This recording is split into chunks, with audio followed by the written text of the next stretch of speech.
রাজশাহীর মোহনপুরে সেনাবাহিনীর টহল গাড়িতে ট্রাকের ধাক্কায় ৮ সেনা সদস্য আহত হয়েছেন। মঙ্গলবার ভোরে রাজশাহী নওগাঁ মহাসড়কে পাক শিমইল গ্রামে এ দুর্ঘটনা ঘটে। এতে দুটি গাড়ি সড়কের পাশের খাদে পড়ে গেছে।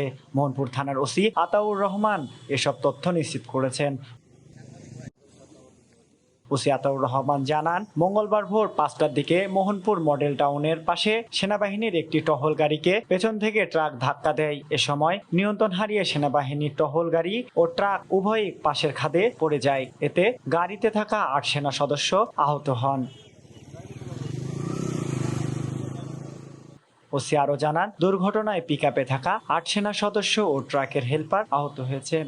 তাদের মধ্যে ২ সেনা সদস্যের শারীরিক অবস্থা গুরুতর। আহত সবাইকে পুলিশ ও সেনাবাহিনী উদ্ধার করে চিকিৎসার জন্য রাজশাহী মেডিকেল কলেজ হাসপাতালে পাঠিয়েছেন।